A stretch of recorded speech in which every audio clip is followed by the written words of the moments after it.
we got a very interesting player in this draft here coming up. JJ Pegues out of Ole Miss. The second school now we've had two different guys at. So he started off his college career at Auburn in 20 and 21. So he's been around a little bit there. As we got Rob back here now. Let's see here. Let's get Rob back here. No, not Roberto. We want the Rob one there. Let's get rid of the Roberto one. That's just a fun one. But Hey, there he is. Hey, with the fawns there going on. So anyway, Geese is 6'2", 325 pounds, 23 years old, from Oxford, not England, but Mississippi. Very big difference. Ooh, very big difference. One of them is known for being distinguished. The other one is known for having good mud pie. Distinguished in a different way.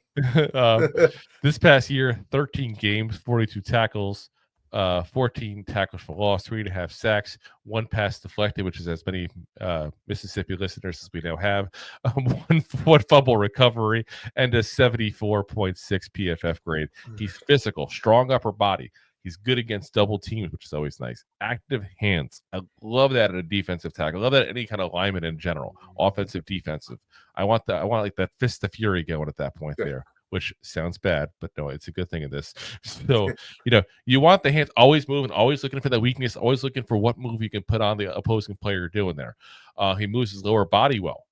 Here's the downfalls. Slow off the snap. Again, you got to be able to be that first guy. It's like, okay, I'll say this because, Rob, you'll get this reference, being in sales yourself for many years. Once you give somebody a pitch and a quote, you shut up because he who talks first loses. Pretty much. See, you let them talk you right into the sale. As a lineman, he who moves first wins. That's 100% what goes on because you have the upper hand at that point. He's got to get better at that. He's also not quick. His pad level does get a little too high at times. And he's 6'2". Again, we talked about people much taller than him. That's a form issue. That's a fixable thing.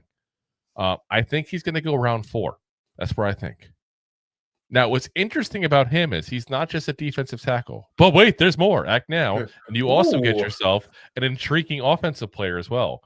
He is, for those of us old enough to remember this, or just those who have football history, he is the college football version of the fridge.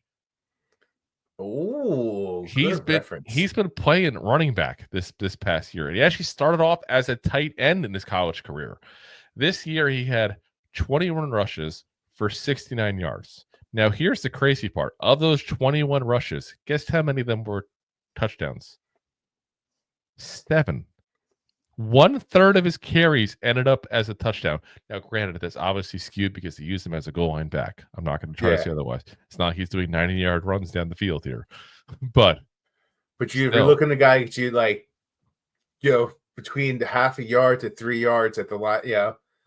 Listen, it's an intriguing thing. You hear about, short yardage and goal line is such an important thing. I mean, look at what's going on with Philadelphia with the tush push and that kind of stuff there. Like, this is a tush that you probably don't even need to push at this point. I mean, 325 pounds running full steam ahead. He's going to get a yard. Yeah. He's going to figure out a way to get a yard. Yeah. When you look at 21 rushes for 69 yards, that's an average of 2.3 or 2.2. No, that's more. 3.2. Hooked on phonics did not work for you. Nope. Dyslexia. Here you go. 3.2, 857, 1428. There you go. Okay. Are you doing pie now? Look what's going on. But that wasn't pie at all. Pie. Mississippi mud pie. Anyway, so he's also got 8 career catches as well. So again, he was a tight end when he started off his career at Auburn. So again, this is a guy that if you're counting on a starter, I think he doesn't go into that role. I think he's a good backup tackle. Now, listen, if you want to use him in this offensive role, you got that option. You know what? He has the ability to be maybe not as good, but a Taysom Hill kind of player. He's not just it's a little different body build, that's for sure. Well, no, but he's not a great tight end. He's not a good tight end. He is not a good running back. He's not a good quarterback. but you put him into certain situations, and he can excel handily at each of those positions if you use him right at the right opportunity.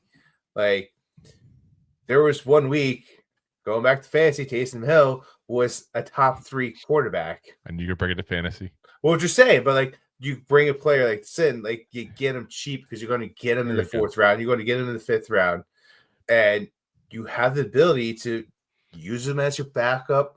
You would get so many points on your defense. Like, does he count as a defensive touchdown in fantasy? I'm not saying that. But I'm just saying the diversity. I'm just saying the diversity of the player. Yeah. So you're not just getting like your backup, tackle here. You're getting someone that you might just put on the goal line. And we've said before, when you're looking at a guy who's going to be a bench player, which is where I think he starts off at. I think we're now at the point where we're talking about guys who are probably not going to be starters here to start off with here.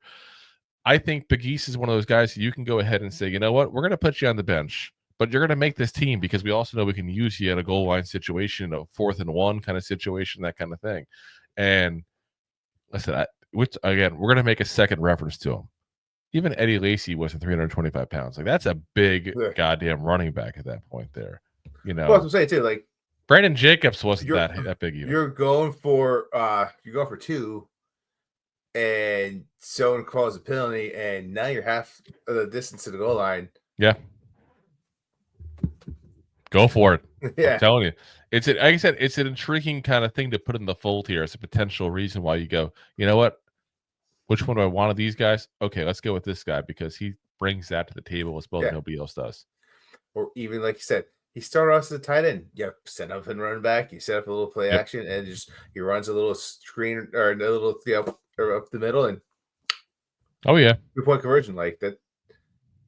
That's what he was utilized for.